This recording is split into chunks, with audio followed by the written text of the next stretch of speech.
Hello दोस्तों, स्वागत है आप सभी का ट्रिकी नॉलेज गुरु में। दोस्तों ये वीडियो हमारे उन साथियों के लिए बहुत ही इन्फॉर्मेटिव होने वाला है जो केबीसी हॉट सीट पर जाने का सपना देख रहे हैं। दोस्तों वर्ष 2022 के ऑडिशन कंप्लीट हो चुके हैं और अब बारी है अगले प्रोसेस यानी कि हॉट सीट पर जाने की तैयारी। तो यहाँ पर हम लोग डिटेल में समझेंगे कि कैसे ऑडिशन के बाद हॉट सीट के लिए सेलेक्ट किया जाता है, क्या रिजर्वेशन क्राइटेरिया रखा जाता है और किस एज ग्रुप में, किस व्यवसाय में और किस क्षेत्र के हिसाब से आपका सिलेक्शन होगा। तो इसके बारे में हम डिटेल में बात करेंगे।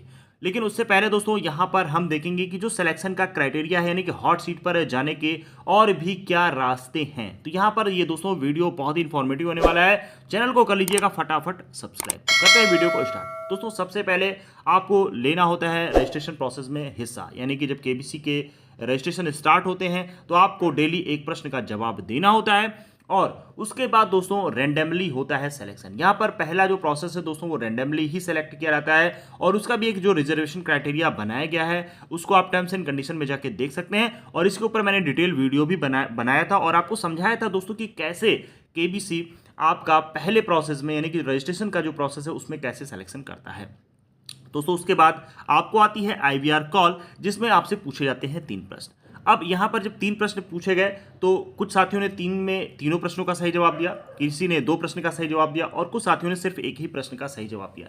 लेकिन दोस्तों यहाँ पर आप ये नहीं कह सकते कि मैंने 3 प्रश्न का सही जवाब दिया तो मुझे कॉल आ ही जाएगी, या किसी ने अगर एक प्रश्न का सही जवाब दिया तो उसको कॉल नहीं आएगी। यहाँ पर फिर वही बात आती है कि जो इनके टर्म्स एंड कंडीशन में बताए गए हैं रिजर्वेशन क्राइटेरिया उस हिसाब से कॉलिंग की जाती है और डिपेंड करता है, निर्भर करता है कि आपके राज्य में, आपके स्टेट में कितने लोगों ने कितने प्रश्नों का सही जवाब दिया है और उस हिसाब से रैंडमली यहाँ पर दोस्तों सेलेक्ट किया जाता है। और अब बारी आ जाती है उसके बाद ग्राउंड ऑडिशन की। दोस्तों वर्ष 2022 में ग्राउंड ऑडिशन के लिए टोटल 8,400 लोगों को सेलेक्ट किया गया। वैसे तो केबीसी हर बार जब ग्राउंड ऑडिशन लेता था तो जितने भी लोगों का सिलेक्शन होता था उन सभी का ऑडिशन के बाद यानी कि जो इंटरव्यू राउंड होता है उसी ऑडिशन के दौरान उन सभी लोगों का इंटरव्यू होता था। लेकिन इस बार कुछ बदलाव किए गए और हर सेंटर पर जो भी सेंटर बनाए गए थे ऑडिशन के वहाँ पर एक कट ऑफ निर्धारित की गई। उस कट ऑफ के अनुसार ही जो टर्म्स एंड कंडीशन में बताई गई थी बातें कि हर सेंटर पर 250 लोगों का चयन किया जाएगा और कट ऑफ बनाने के बाद 250 से ज़्यादा ही लोगों का इंटरव्यू राउंड लिया गया। और अब इस बार दोस्तों क्या है कि आपके लिए अच्छी बात यह है कि सभी लोगों का जब इंटरव्यू नहीं लिया गया है तो आपका जो फाइट है यानी कि अगले राउंड में जाने का जो सिलेक्शन जो परसेंटेज है वो बढ़ जाएगा। यानी कि आपकी फ़ाइट दोस्तों 8,400 लोगों में से ना हो करके यहाँ पर आपकी फ़ाइट घट गई है और अब फाइट है सिर्फ 4 से 5,000 लोगों के बीच में। क्योंकि दोस्तों देखिए हर सेंटर से 250 लोगों को ना लेकर के कुछ ज़्यादा लोगों का ही चयन किया गया और ये मैंने पहले ही बताया था कि एक कट ऑफ बना करके ही लोगों को सेलेक्ट किया जाएगा और वैसा ही हुआ। अब यहाँ पर दोस्तों बारी आती है ऑडिशन के बाद अब किस प्रकार से सिलेक्शन होगा हॉट सीट पर, क्योंकि इसको लेकर के बहुत सारा कन्फ्यूजन बना हुआ है हमारे साथियों के मन में और वो बार बार क्वेश्चन पूछ रहे हैं कि सर मेरा जो इंटरव्यू था वो 5 मिनट चला था, मेरा इंटरव्यू 30 मिनट चला था। तो इस प्रकार से लोग कंफ्यूज हैं कि भाई ऐसा तो नहीं जिसका कम समय के लिए इंटरव्यू हुआ उसका सिलेक्शन नहीं होगा, जिसका ज़्यादा समय के लिए हुआ उसका सिलेक्शन पक्का है। तो यहाँ पर अभी मैं सारी चीज़ें दोस्तों क्लियर करने वाला हूँ। लेकिन उससे पहले मैं आपको यहाँ पर एक चीज़ बताना चाहता हूँ दोस्तों। देखिए यहाँ पर अभी बहुत सारे साथी ऐसे हैं जो यहाँ ऑडिशन राउंड तक नहीं पहुँच पाए और उसके पहले ही बाहर हो गए और अब वो बहुत निराश है। तो आपको परेशान नहीं होना है। अभी दोस्तों केबीसी का जब टेलीकास्ट शुरू होगा यानी टीवी पर जब ये प्रसारित होना शुरू हो जाएगा और इस बार जहाँ तक उम्मीद है जुलाई के लास्ट में ही ये शो शुरू हो सकता है। तो आपको करना क्या है, आपको पहले दिन से ही play along KBC play along में हिस्सा लेना है, घर बैठे खेलना है। उसमें आप घर बैठे धनराशि तो जीतेंगे ही जीतेंगे, साथ ही साथ दोस्तों यहाँ से भी आपको हॉट सीट पर जाने का एक मौका मिलता है। उसकी भी वही प्रक्रिया है, आपको रैंक अपनी पिछली बार जैसे था 2000 के अंदर आपको अपनी रैंक को मेंटेन रखना था और उन 2000 लोगों को कॉल किया जाता है। उसके बाद दोस्तों वही प्रक्रिया ऑडिशन से लेकर के शुरू हो जाती है, यानी कि यहाँ पर भी आपके पास एक मौका होता है फिर से हॉट सीट पर जाने का। तो ये रही बात दोस्तों हॉट सीट पर जाने का जो हमारा एक दूसरा तरीका होता है। अब हम बात करते हैं जिन साथियों ने ऑडिशन दे दिया है उनका सिलेक्शन कैसे होगा अगले राउंड के लिए। देखिए दोस्तों होता क्या है, जब इस बार यानी कि मैं वर्ष 2022 की बात कर रहा हूं, जब आप लोगों ने ऑडिशन इस बार दिया है तो पहले हुआ आपका जीके राउंड। जीके में आपसे पूछे गए दोस्तों 20 क्वेश्चन आपसे जीके के पूछे गए। यहाँ पर आपको एक कट ऑफ निर्धारित किया गया, उस कट ऑफ को जिसने भी क्लियर किया उसका हुआ इंटरव्यू। अब इंटरव्यू के दौरान देखिए, हर बार क्या होता था, सभी का इंटरव्यू होता था। इस बार क्या है, जीके की कट ऑफ निर्धारित करने के बाद इंटरव्यू हुआ है। तो दोस्तों जो जीके वाला पोर्शन था उसका काम लगभग अब समाप्त हो चुका है। अब यहाँ पर सिर्फ और सिर्फ आपने जो इंटरव्यू दिया है और उस वीडियो शूट हुआ है, आपने देखा होगा इंटरव्यू के दौरान जब आपका वीडियो एक व्यक्ति शूट करता रहता है, अब ये वीडियो जाएगा एक ज्यूरी मेंबर, जो एक ज्यूरी मेंबर बनाई जाती है, उसमें 2-3 लोगों की कमेटी होती है, वो आपके इस वीडियो को बारीकी से देखते हैं। आपका जो भी हाव भाव है, बोलने का तरीका है, आप कितने फ्रैंकली हैं, और हेजिटेशन आपको बिल्कुल भी नहीं होना चाहिए जब भी आप इंटरव्यू देने जाते हैं। ये चीज़ें मैं सारी आपको बता चुका हूं कि आपको इंटरव्यू के दौरान कैसे बातचीत करनी है। बिल्कुल आपको जो भी चीज़ें सही चीज़ें हैं, आपको अपने जीवन के बारे में जो भी आपने बुकलेट में फिलअप की हुई होती हैं, वही सारी चीज़ें आपको वहाँ पर बतानी होती हैं। होता क्या है, कुछ साथियों का इंटरव्यू बहुत कम समय के लिए यानी कि 5 मिनट 10 मिनट ही चल पाता है, और बहुत सारे साथी ऐसे भी रहते हैं जिनका इंटरव्यू आधे घंटे या 45 मिनट तक भी चला है। अब इसमें बहुत सारे लोग कंफ्यूज हो जाते हैं कि भाई यार, मेरा तो 5 ही मिनट चला इंटरव्यू, मेरा तो 10 ही मिनट चला, और मेरा तो बहुत ही ज़्यादा समय तक चला। तो ऐसा देखिए दोस्तों, यहाँ पर कंफ्यूज नहीं होना है। मैं फिर से वही बात बता रहा हूं, जैसा कि आपका जब IVR कॉल आती है, वहां पर जिसका एक क्वेश्चन सही होता है उसको भी कॉल आ जाती है, और जिसके 3 क्वेश्चन सही होते हैं उसको कॉल नहीं आती है। ठीक, तो ऐसा कोई नहीं कि जिसके तीनों सही थे उसको कॉल आई ही नहीं, या जिसका एक सही था उसी को सिर्फ कॉल आ गई। दोस्तों देखिए, यहां पर आप जब KBC गेम शो शुरू होगा, आप देखते होंगे कि हर एक शो में लगभग हर राज्य से लोगों को बुलाया जाता है, हर क्षेत्र से लोगों को बुलाया जाता है, और हर एज ग्रुप से बुलाया जाता है, और मेल फीमेल का एक परसेंटेज भी वहां पर रखा जाता है।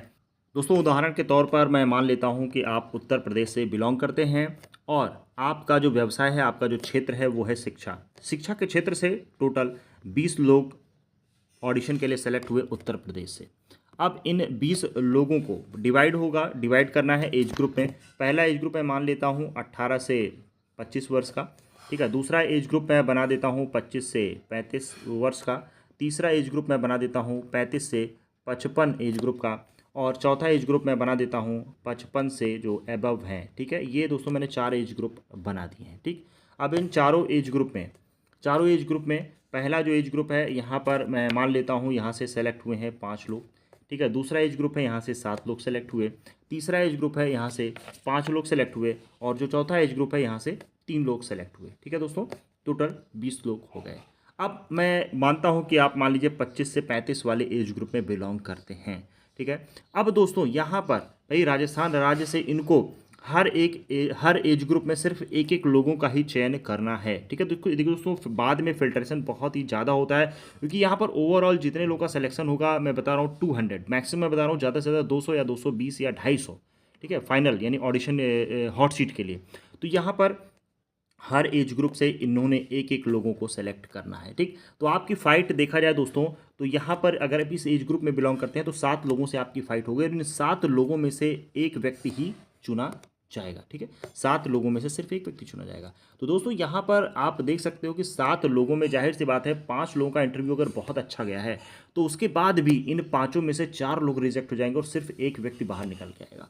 तो पहली बात तो मैं यहाँ पर ये क्लियर करना चाहूँगा दोस्तों, अगर आप किसी भी पायदान पर KBC के किसी भी पायदान से आप बाहर हो जाते हैं तो इसका मतलब ये नहीं है कि आपके अंदर योग्यता नहीं है। दोस्तों देखिए, आपके अंदर योग्यता पूरी हो सकती है, लेकिन इनका जो सिलेक्शन क्राइटेरिया है आप उसमें हो सकता है फिट ना बैठ रहे हो। इनका जो रिजर्वेशन क्राइटेरिया है हो सकता है आप उस वजह से बाहर हुए हों।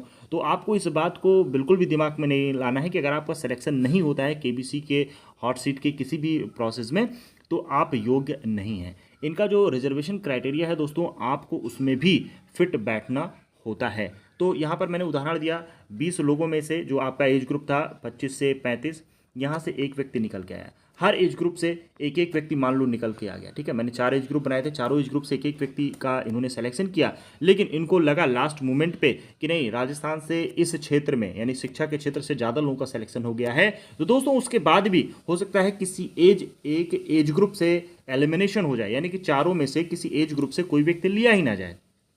तो यहाँ पर इन चारों में आपका सिलेक्शन होने के बावजूद भी हो सकता है सिर्फ 3 लोगों को लिया जाए, हो सकता है सिर्फ 2 लोगों को ही सिलेक्शन सेलेक्ट किया रहा है। तो दोस्तों यहाँ पर आप देख सकते हैं कि जो उनका फिल्ट्रेशन प्रोसेस है वो इस प्रकार से बनाया गया है कि आप इसमें ये बिल्कुल भी नहीं कह सकते हो कि आपका इंटरव्यू अगर बहुत देर तक चला है तो आपका सिलेक्शन पक्का है, या आपका इंटरव्यू बहुत कम समय के लिए हुआ है तो आपका रिजेक्शन पक्का है।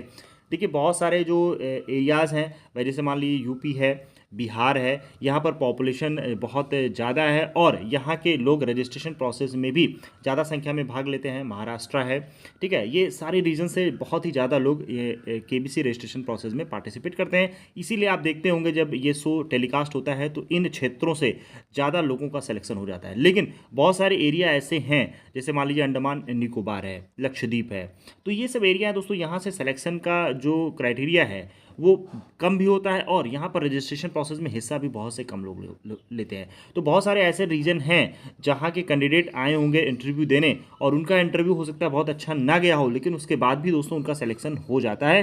क्यों? क्योंकि वहाँ का जो कंपटीशन है, वहाँ के कैंडिडेट हैं उनमें फ़ाइट कम है। कुछ रीजन है जहाँ पर फाइट बहुत ज़्यादा है, जहाँ पर पॉपुलेशन ज़्यादा है, जहाँ के लोगों ने रजिस्ट्रेशन प्रोसेस में हिस्सा ज़्यादा लिया है। तो बहुत सारी बातें हैं जो इनके सिलेक्शन प्रोसेस पर निर्भर करती हैं।